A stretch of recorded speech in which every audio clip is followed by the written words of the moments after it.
Olá, boa tarde, Sergipe, Bareta. Estamos coladinhos todas as tardes. Obrigada por passar para mim a programação. Um beijo para você. E eu sigo junto com você, telespectador, no Boa Tarde Sergipe. Você conduz o programa com suas participações para o nosso WhatsApp. E sabe qual é o nosso assunto de hoje? O Dia Nacional da Cidadania. Você vai descobrir hoje que temos direitos à assistência e saúde, mas que determinados grupos sofrem em busca de ajuda. Quem vai estar com a gente para falar sobre esse e outros assuntos é a Diana Batista, que é diretora operacional da Associação de Pessoas com Doenças Raras. E hoje é quinta-feira, é dia do quadro Boas Compras com as famosas Meninas do Supermercado. Você quer economizar nas compras? Hoje vamos falar sobre produtos orgânicos. Hoje elas vão trazer para a nossa tarde informações sobre a Feira de Agricultura Familiar, onde se vende produtos orgânicos que são cultivados de forma sustentável. A Feira de Agricultura Familiar é da Secretaria de Assistência Social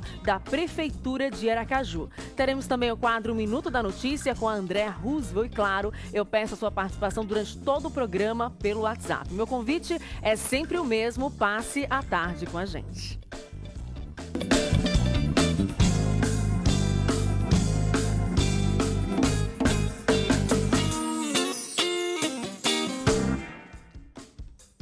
Eu começo o Boa Tarde Sergipe de hoje com as informações sobre os hospitais filantrópicos que passam por extremas dificuldades. Só para vocês entenderem melhor, Hospital Cirurgia, Hospital São José e o Hospital Maternidade Santa Isabel podem fechar as portas. As dívidas estão acumuladas em milhões de reais. Vamos assistir a reportagem do dia preparada pelo Departamento de Jornalismo. Enquanto isso, eu peço que envie sua opinião sobre essa situação para o nosso WhatsApp. Diga seu nome, sobrenome e a cidade onde mora. Vamos assistir juntos a reportagem de Sara Medeiros. Na entrevista coletiva, os representantes de cada hospital detalharam a situação financeira das unidades. De acordo com os representantes dos 3 hospitais, se até a próxima sexta-feira o pagamento das faturas não for realizado, os hospitais não terão condições nem técnica nem de insumos para continuar prestando atendimento. A única saída vai ser suspender o atendimento para novos pacientes. O coordenador de contratualização do Hospital e Maternidade Santa Isabel informou que o débito atual passa de 8 milhões de reais. As faturas são referentes aos meses de setembro, outubro e novembro de 2016, na ordem de 1,5 milhão de reais, e deste ano estão em atraso os meses de junho, julho e agosto, um montante de 6 milhões e 700 mil reais. O hospital não tem o menor interesse que isso aconteça, né? Infelizmente, é pelas condições mesmo que a gente não tem mais como manter esses pacientes, atender novos pacientes, sem antes ter esse pagamento para poder honrar o compromisso de folha de pagamento, prestadores, terceirizados, com aquisição de insumos e materiais importantes no atendimento. A assessoria jurídica do Hospital São José disse que os débitos lá são referentes aos meses de junho e julho deste ano, no valor de 1,3 milhão de reais. Os nossos fornecedores já estão deixando de nos fornecer alguns insumos, alguns medicamentos. A gente está passando a comprar agora por semana, semanalmente, justamente porque está sendo inviabilizado a gente cumprir com alguns compromissos assumidos, considerando que não há uma regularidade de pagamento. Já o diretor administrativo do Hospital Cirurgia informou que estão em aberto faturas de julho e agosto deste ano e uma do mês de novembro de 2016. O débito é de 1,6 milhão de reais. Todos foram enfáticos ao afirmarem que a situação é crítica. Não tem dinheiro para comprar insumos, nem pagar fornecedores e o salário dos funcionários. Desde a semana passada, os 3 filantrópicos enviou ofícios para a Secretaria Municipal de Saúde pedindo que se pronunciasse acerca de um cronograma de pagamento dos débitos que tem atrasado e do cumprimento do valor que a gente tem para receber mensalmente. E até agora não obtivemos nenhum tipo de resposta. Entramos em contato telefônico e também até agora também não tivemos esse tipo de resposta. As dívidas são grandes e tudo isso chega ao cidadão, né? Final, no fim das contas, que precisa ter acesso à saúde, precisa ter acesso aos insumos, precisa ter acesso ao atendimento. E os profissionais que trabalham, logicamente, nesses hospitais precisam receber, né? São 3 unidades e que, inclusive, não atendem somente os cidadãos aqui em Aracaju, mas também dos municípios de Sergipe que se deslocam para cá em busca de atendimento. Hoje é o Dia Nacional da Cidadania. Cidadania é a prática dos direitos e deveres de uma pessoa em um estado. Os direitos e deveres de um cidadão devem andar sempre juntos. Por isso, hoje vamos conhecer o trabalho da Associação de Pessoas com Doenças Raras e com as nossas convidadas, Daiane Batista, que é diretora operacional da Associação das Pessoas com Doenças Raras, e Andresa Pereira, que é mãe de Cauã, que possui micopolissacaridose. Vamos dar boa tarde para elas, lembrando que nós convidamos para o programa de hoje alguns representantes das unidades desses hospitais,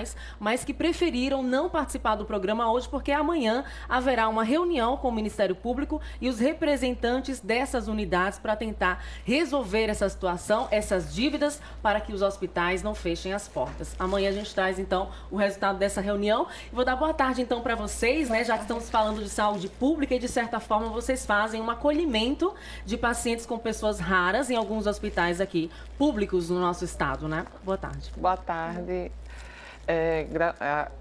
Queremos agradecer mais uma vez a oportunidade de estar aqui com vocês, essa oportunidade de falar sobre as doenças raras, de uma situação que aparentemente parece ser raro, porque a gente não vê comum no nosso dia a dia, mas são comuns para algumas famílias que lutam para saber o que é que está acontecendo com o seu filho, né? Exatamente. Muitas vezes a criança não cresce direito, não anda, não fala, ou então demorou a andar. Aí existe o porquê que essa criança é desse jeito. E foi nesse sentido que daí, na busca do que aconteceu com meu sobrinho, que ele tinha várias convulsões. Seu sobrinho tinha quantos anos? Ele tinha, na época, desde quando ele nasceu, ele já tinha essas convulsões. Ele tinha em torno de 2, 3 convulsões dentro do mês. E a gente não sabia, minha irmã ficava até impossibilitada de trabalhar por conta disso. Aí, só que a gente ficava achando que era por causa da prematuridade dele, essas questões. E nisso a gente conheceu mães, assim como a Andresa, que está aqui. E daí a gente ficou na dúvida, o que é que está acontecendo? Aí elas, que doença seria essa? Que comportamento é esse? E começou a ver que existia algo muito além. E muitas outras mães que também estavam sofrendo nessa mesma angústia.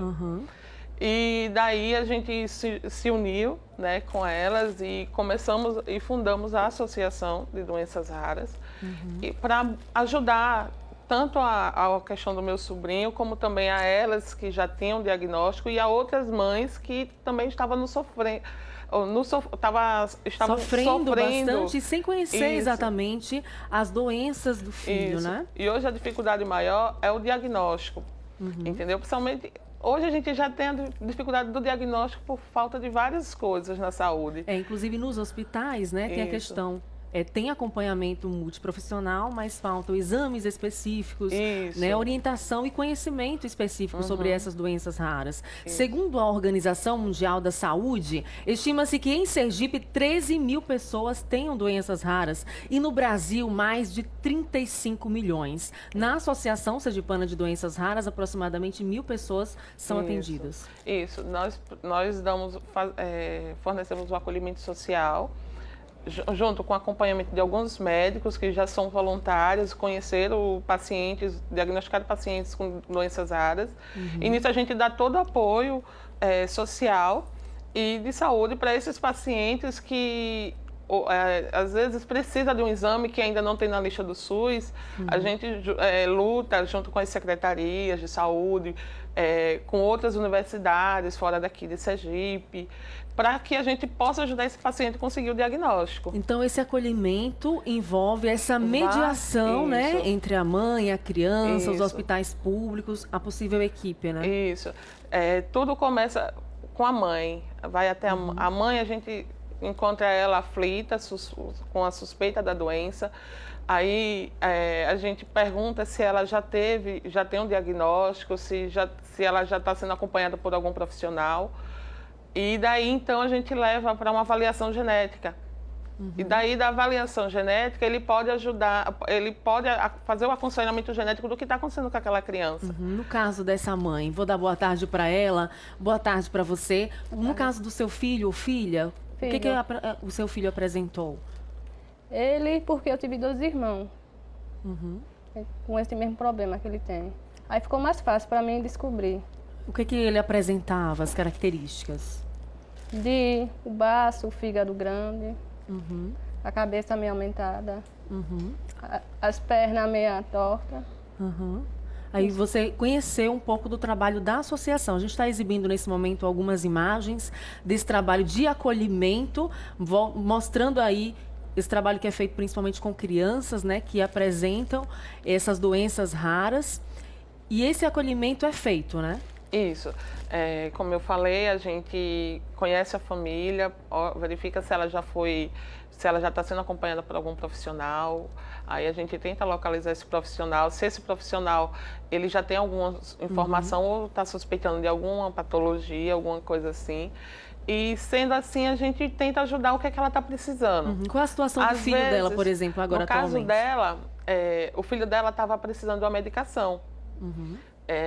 Porque assim, a mucopolissacaridose tipo 2, graças a Deus existe tratamento. Apesar de ser uma doença rara, existe um tratamento, só que o tratamento não é fornecido pelo SUS e ele é importado e de alto custo. Como ele não está incluso na tabela do SUS, ainda por enquanto... É preciso que seja incluído, né? A gente consegue ele através de ordem judicial. A gente procura ou a Defensoria Pública da União, ou a Defensoria Pública do Estado, ou até a assessoria jurídica por meio da associação, para que daí a gente possa conseguir eliminar para ele receber. Geralmente o uso é semanal, certo? A criança, no caso de Cauã, ele estava tomando semanalmente, porém, com a questão da crise que está acontecendo no nosso país, o governo alegou que não poderia comprar a medicação dele. E nisso ele passou 6 meses, não foi, Andresa? 8 meses. 8 meses sem tomar a medicação. Entendi. Quando ele tomou a medicação, já houve uma melhora? Houve. O que você percebeu de melhoria? A respiração, no ronco. Então é muito importante, então, que essas medicações sejam disponibilizadas. Porque essa doença, Tamires, ela acontece, no caso da mucopolissacaridose, acontece no metabolismo. A falta da reprodução de uma enzima específica causa essa desordem no organismo. E daí vai acumulando líquidos nas juntas, no cérebro, em várias partes do corpo, no fígado, no baço, a criança fica com a barriga aumentada, começa a nascer hérnia umbilical e outros tipos de sintoma. A mão fica em garra, e nisso, assim, causa totalmente uma desordem, né? Como se dissesse assim, não... tem muitas crianças que são confundidas com outras doenças. Por isso que...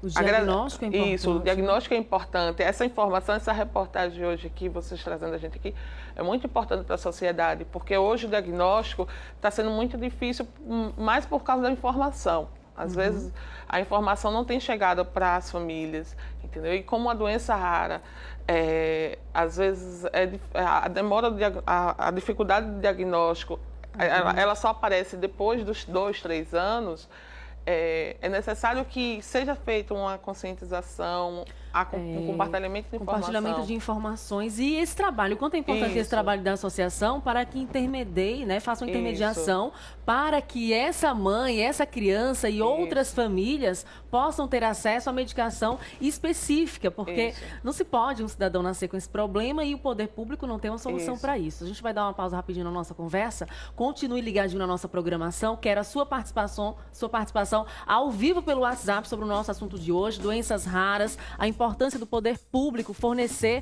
essa medicação específica para as crianças e também sobre essa crise aí nos hospitais públicos, essas dívidas de milhões. Vou esperar a sua participação, lembre de dizer nome, sobrenome e a cidade onde você mora. Agora eu chamo Andréa Roosevelt com o Minuto da Notícia. Boa tarde, Andréa. Boa tarde, Tamires. Boa tarde a todos. Vamos ao Minuto da Notícia. A Câmara dos Deputados aprovou na noite desta quarta-feira o projeto de lei que cria um fundo público de financiamento de campanhas eleitorais, estimado em 1,7 bilhão para as eleições de 2018. O fundão, como foi batizado, segue para a sanção presidencial, onde deve ter ainda alguns itens vetados pelo presidente. O fundo será custeado pela compensação fiscal dos recursos pagos às emissoras de rádio e de televisão por propaganda partidária em ano eleitoral, que será extinta. E os delegados Daniele Garcia e Gabriel Nogueira foram exonerados do Departamento de Crimes contra a Ordem Tributária e Administração Pública. A publicação da decisão foi realizada através de ato da delegada-geral Catarina Feitosa por meio de portaria. Os motivos para as demissões ainda não foram esclarecidos. E o comércio de Aracaju e shoppings poderão abrir suas portas no dia 12 de outubro, Dia das Crianças e de Nossa Senhora de Aparecida. Isso com a esperança de começar o aquecimento de vendas com vistas ao final de ano. Pelo acordo, segundo os sindicatos dos lojistas, os estabelecimentos poderão abrir das 8 às 14 na quinta-feira, 12, observadas as cláusulas dos entendimentos com os sindicatos dos comerciários. Já os shoppings abrirão das 14 às 20 horas. Que boa notícia, né? Com essas notícias, eu fico por aqui e segue com você, Tamires. Ótima notícia, Andréa. Muito obrigada. Feriadão à vista. As nossas convidadas continuam com a gente durante todo o programa. E agora eu me aproximo aqui do telão do Boa Tarde Sergipe para dar a dica para você que gosta de passar a semana e um final de semana com a aparência legal para o trabalho, para o lazer e seus compromissos. Marque seu horário no Centro de Beleza Exuberance. Hoje eu passei lá para ficar com a boa aparência aqui no Boa Tarde Sergipe para vocês. E lá tem tratamentos para todos os tipos de cabelos, produção de maquiagem, técnica do alongamento com bioadesivo, micropigmentação nas sobrancelhas e uma super suíte da noiva para quem vai casar e quer uma boa referência de salão. Anote aí, Exuberance, que cuida do visual de Tamires França, aqui no Boa Tarde Sergipe, fica na Canal 4, Conjunto Augusto Franco, bairro Farolândia. Lembrando que na semana que vem iremos exibir uma super reportagem, já com gostinho de feriado, com gostinho de criança, com gostinho de infância, mostrando todos os detalhes sobre a inauguração do espaço Kids do Exuberance, porque lá tem um espaço reservado só para as crianças. Eu vou rapidinho para o intervalo, mas eu volto já com mais Boa Tarde Sergipe e o quadro Boas Compras. Até já já.